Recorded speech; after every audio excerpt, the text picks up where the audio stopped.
जय हिंद, वंदे मातरम। साथियों, स्वागत है आपका अपने यूट्यूब चैनल ग्रेट पाठशाला में। दोस्तों, आज ही नोटिफिकेशन आया उत्तर प्रदेश पुलिस कांस्टेबल का। ठीक है, बहुत अच्छी तादाद में वैकेंसी आई है और जैसा कि उम्मीद की जा रही थी उससे कहीं ज्यादा वैकेंसी आ गई है। ठीक है, 60,244 वैकेंसी, इसमें मेल और फीमेल कैंडिडेट शामिल है। ठीक है, क्या उसमें क्वालिफिकेशन ली जाएगी, क्या छूट दी जाएगी आयु में, जो कि कोरोना के टाइम से भर्ती नहीं आई, काफी लंबा वक्त गुजर चुका और काफी इस पे टेंडर पास हुए और बहुत ज्यादा समय इसमें लग गया।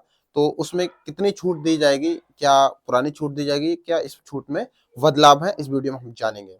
ठीक है, और अदर ये जो रिटन का एग्जाम है उसमें नेगेटिव मार्क कितनी रहेगी और उसके बाद में जो इसके भर्ती की प्रक्रिया है वो कितने चरणों में पूरी होगी। आइए इस वीडियो की शुरुआत करते हैं। ठीक है, और यदि आपको ये वीडियो पसंद आए तो हमारे चैनल को लाइक और शेयर और सब्सक्राइब करें। और हमारे चैनल पर उत्तर प्रदेश के लिए एक नया बैच लॉन्च होगा जो कि हाल ही में इसकी वीडियो आपके पास में उपस्थित हो जाएगी। ठीक है, तो चलिए स्टार्ट करते हैं।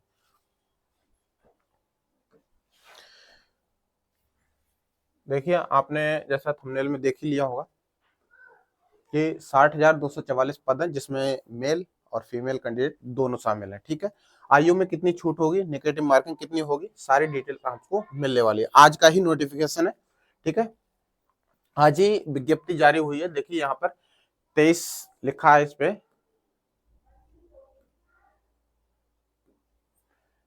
23 दिसंबर और 2023। ठीक है, इसमें कितनी वैकेंसी है, ऑनलाइन होगी। और यहाँ पर इसका जो इसकी सैलरी है वो है आपका 5200 से लेकर 20,200 ग्रेड पे है और 2000। ठीक है, उसके बाद में अब आपके सीधे सीधे आ जाते हैं सीधे मेन मुद्दे पर। ठीक, कितनी वैकेंसी कहाँ है। देखिए यहाँ पर जनरल है अनारक्षित, इसमें 24,102 अच्छी खासी वैकेंसी है। ठीक है, ईडब्ल्यूएस के लिए 6,024 वैकेंसी दी गई है और पिछड़ा वर्ग यानी कि ओबीसी के लिए, ठीक है, अदर बैकवर्ड के लिए, ठीक है, 16,264 16,264। यदि आपको, वैसे तो उम्मीद करता हूँ कि सही ठीक ठाक दिखता होगा, और अगर नहीं दिखता हो तो मैं बोल रहा हूँ आपको। ठीक है, अनुसूचित जाति के लिए 12,650 और अनुसूचित जनजाति के लिए 1,204, यानी कि कुल मिला के 60,244। बहुत बड़ा अमाउंट है ये पदों का। ठीक है, तो आप अच्छे से तैयारी कीजिए और हम तैयारी भी बताएंगे किस तरीके से आपको तैयारी करी जाएगी। हमारे जो ऑफलाइन और ऑनलाइन बैचेस जो कि सफल हुए थे पिछले, तो उस बारे में भी हम बताएंगे कि किस तरीके से आपकी तैयारी कराई जाएगी। ठीक है, आगे और है कि जो आवेदन करने की तिथि है, आवेदन करने की जो तिथि है वो है आपकी 27/12, यानी कि आपके अब से 4 दिन बाद ही आपके ऑनलाइन की प्रक्रिया चालू हो जाएगी। ठीक है, और अंतिम तिथि जो रहेगी वो 16 जनवरी रहेगी। ठीक है, बहुत ज्यादा समय नहीं है आपके यहाँ पे, 4 और ये 20 दिन का समय दिया गया है। ठीक है, बहुत ज्यादा समय नहीं है, आप शुरुआत में ही अप्लाई कीजिए, क्योंकि लास्ट में क्या होता है कि जो साइट है वो हैक करने लगती है और चलती नहीं है। ठीक है, आवेदन शुल्क आपको 400 रुपया है, जैसा पहले था वैसा ही अब है। ठीक, आगे क्या है, आगे देखिए जो भर्ती की प्रक्रिया, आप सभी को पता है, जो एजुकेशन इसमें ली जाएगी वो 10+2 ले जाएगी। ठीक है, चाहे वो मेल कैंडिडेट हो चाहे वो फीमेल कैंडिडेट हो, तो उसको बताने की कोई आवश्यकता नहीं है। ठीक, 10+2 हो या फिर उसके समकक्ष कोई हो। ठीक है, तो आइए आप देखते हैं भर्ती की प्रक्रिया। भर्ती की प्रक्रिया में सबसे पहले आपका रिटन टेस्ट होगा। ठीक है, जैसा पहले होता आया। रिटन टेस्ट में आपके जो अंक होंगे वो 300 होंगे, लेकिन जो प्रश्न होंगे वो 150 होंगे। ठीक है, 2 घंटे दिए जाएंगे इसमें। कितने, 2 घंटे, और 0.5 नंबर का आपका निगेटिव मार्किंग शामिल रहेगी, जैसा कि इसमें दर्शाया गया है। देखिए यहाँ पर जो ऋणात्मक अंक है वो 0.5, ठीक है, माइनस मार्किंग है। ठीक, तो आप अच्छे से तैयारी कीजिए और 150 क्वेश्चन का जो पेपर आपको मिलेगा। ठीक है, हर एक क्वेश्चन के लिए 2 अंक मिलेंगे। कितने अंक मिलेंगे, 2 अंक मिलेंगे। ठीक है, ये आप भली बातें जानते ही होंगे। आगे इसमें क्या है, आगे इसमें कुछ नहीं है, और आगे चलते हैं। ठीक, अब उसके बाद में आपकी लिखित परीक्षा हो गई। अब आ जाएगा आपकी दौड़ प्लस डॉक्यूमेंट्स वेरिफिकेशन। सबसे पहले उसमें दौड़ में डॉक्यूमेंट्स वेरिफिकेशन होगा, उसके बाद में आपकी दौड़ होगी। ठीक है, सारे जो डॉक्यूमेंट्स हैं वो सही हों, अभी से इसका ध्यान रहे। और एक बात और, जो आपकी क्वालिफिकेशन 9+2 है वो पास होना चाहिए। ऐसा नहीं कि आप एग्जाम में शामिल हो, उसका रिजल्ट नहीं आया, आपके पास में उसका अंक प्रमाण पत्र होना चाहिए। ठीक है, जब आप फॉर्म भर रहे हैं तब।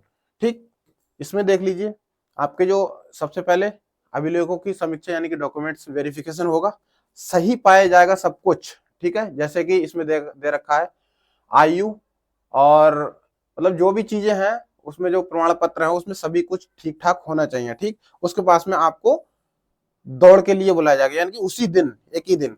अब दौड़ कितनी होगी?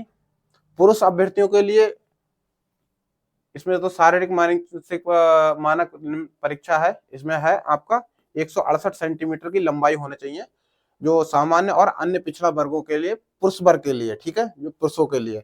और महिलाओं के लिए अभी दौड़ की भी बात करेंगे हम। ठीक, देखिए इसमें अनुसूचित जनजाति के पुरुष 160 है। वो आपको ये नोटिफिकेशन है वो ग्रेड पाठशाला के टेलीग्राम पे भेज दिया जाएगा आपको अच्छे से, और या तो आप साइट से डाउनलोड कीजिए, वहां आपको अच्छे से स्पष्ट हो जाएगा। ठीक है,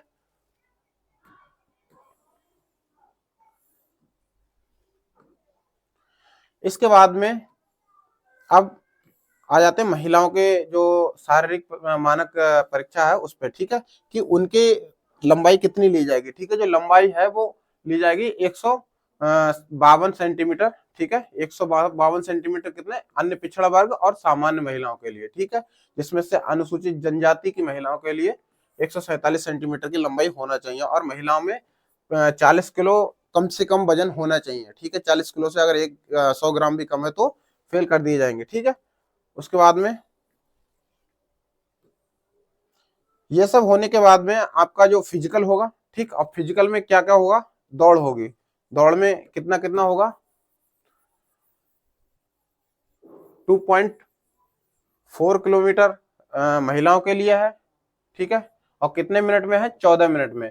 और 4800 मीटर है 25 मिनट में लड़कों के लिए। ठीक है, तो ध्यान रखिए, यहाँ पर पहले 24 हुआ करता था, लेकिन 1 मिनट का इंक्रीज किया है, तो 25 मिनट दिए गए हैं आपको। 4.8 किलोमीटर यानी कि 4800 मीटर। ठीक है, वहीं आपको 2400 मीटर है वो महिला अभ्यर्थियों के लिए 14 मिनट में पूरी करना आवश्यक है। ठीक है, बहुत आसान रेस है, रेस में तो कोई दिक्कत आने वाली है नहीं। मेन दिक्कत सिर्फ और सिर्फ रिटर्न में ही है। ठीक है, अंतिम होगी चयन और अंतिम योग्यता सूची यानी कि फाइनल लिस्ट होगी। ठीक है, फाइनल लिस्ट में इन्होंने साफ साफ एक बात और लिख दी है कि यदि आप सफल पाए जाते हो, उसके बाद में यदि कोई बेटिंग में सोचता है कि मेरा बेटिंग लिस्ट आएगी, तो बेटिंग लिस्ट नहीं आएगी, उसमें शामिल कर दिया है इन्होंने, अभी से ही साफ साफ कर दिया है। ठीक है, वजन का तो हो ही गया, ये सब हमने बता ही दिया। और आयु देखिए, आयु में बहुत समय से ये वैकेंसी नहीं आई थी, लगभग हो सकता है बीच में कोरोना का काल भी चला गया, और उसमें कोरोना काल में ये वैकेंसी ना आने के कारण बच्चे ओवर एज भी हो गए थे, तो इसमें क्या छूट कितनी मिली है वो आई समझते हैं। जैसा कि पहले भी बोला जाता था कि 18 साल पूरी होना चाहिए। ठीक है, और उसके बाद में बोला गया है कि जो पुलिस अभ्यर्थी हैं 18 वर्ष से तो कम नहीं होना चाहिए, और 22 वर्ष से ज्यादा नहीं होना चाहिए। इसके अलावा सामान्य जो आयु में छूट मिलेगी उसको बारी बारी से हम देखेंगे। ठीक है, फिर महिला अभ्यर्थियों का वही हाल है, 18 होने चाहिए कम से कम, और 25 साल होने चाहिए अधिक से अधिक। ठीक है, उसके बाद में और चलेंगे आगे, इसमें तो है नहीं, दूसरे में चलते हैं। हाँ, अब यहाँ पर देख लीजिए, यहाँ पर जो छूट दी गई है वो दी गई है ओबीसी के लिए, ओबीसी 5, जनरल 5, और ईडब्ल्यूएस 5, यानी 5 वर्ष। ठीक है, 5 वर्ष, और जो एक्स सर्विसमैन है, ठीक है, उनके लिए 3 वर्ष। ठीक, इतनी इतनी मेल और फीमेल दोनों के लिए है ये। ठीक है, इतनी इतनी छूट आपको मिली है। ठीक, और आप अभी से ही, आप हो सकता है कि पहले से कहीं कोचिंग करते हो या सेल्फ स्टडी करते हो तो अच्छी बात है, लेकिन अगर आपने कहीं पर नहीं किया है और बीच में छोड़ दिया गया है आपकी जो तैयारी, तो आप अभी से लग जाइए और हो सकता है इसका जो एग्ज़ाम हो वो जल्दी इसका नोटिफिकेशन आए। तो ज़्यादा लंबा समय नहीं देंगे क्योंकि 2024 में इलेक्शन भी है और इलेक्शन को देखते हुए ही ये वैकेंसी लास्ट टाइम पे निकाली गई है, वरना इतने दिन बीत गए, बच्चों का इनको कोई ख्याल है ही नहीं। ठीक है, यानी कि बच्चों की ना तो उम्र का इनको ख्याल है कि बच्चे की उम्र लगातार एक सेकंड, एक दिन, एक घंटा बढ़ी रही है, कोई कम नहीं हो रही है। ठीक है, तो उनको इस चीज का कोई मतलब है नहीं, अपने इलेक्शन से मतलब है, अपने रोटी सेकने से मतलब है। ठीक है, तो आप भी अपने से ही मतलब रखिए, आप अपना जुनून जोश के साथ में लग जाइए और अच्छे से तैयारी कीजिए। एक सीट को आप पक्की करना है, इस बार वैकेंसी बहुत अच्छी खासी है। तो चलिए कभी दूसरी वीडियो बनाएंगे जिसमें हम बात करेंगे किसी और टॉपिक पे, जिसमें हमारा सिलेबस रहेगा, सिलेबस किस तरीके से कवर करना है, कौन कौन से टॉपिक पहले कवर करना है, कौन कौन से टॉपिक को हमें साइड में करके बाद में कवर करना है। ठीक है, क्योंकि इंपोर्टेंस सबसे ज्यादा ये होती है हमारे पास में कि हमारी स्पीड कितनी होनी चाहिए, स्पीड अच्छी होनी चाहिए किसी भी टॉपिक में पकड़, यानी कि क्वेश्चन वही है, लेकिन आज का दौर क्या हो गया है, कंपटीशन का दौर हो गया है और बहुत कम समय, 2 घंटे बहुत ज्यादा नहीं है, 150 प्रश्न हवा में, मतलब 2 घंटे चले जाते हैं। तो जो 150 प्रश्नों का जो अमाउंट है बहुत बड़ा है। ठीक, तो उसको जल्दी कवर करने के लिए क्या क्या तैयारी हमारे लिए होना चाहिए पहले से, उसके बारे में हम चर्चा अगले किसी वीडियो में कर रहे होंगे और हमारा उसी वीडियो में बैच लॉन्च किया जाएगा और आपको बता दिया जाएगा। ठीक है, तो ये वीडियो अगर आपको पसंद आई हो तो हमारे चैनल को लाइक, शेयर और सब्सक्राइब करें। जय हिंद, जय भारत।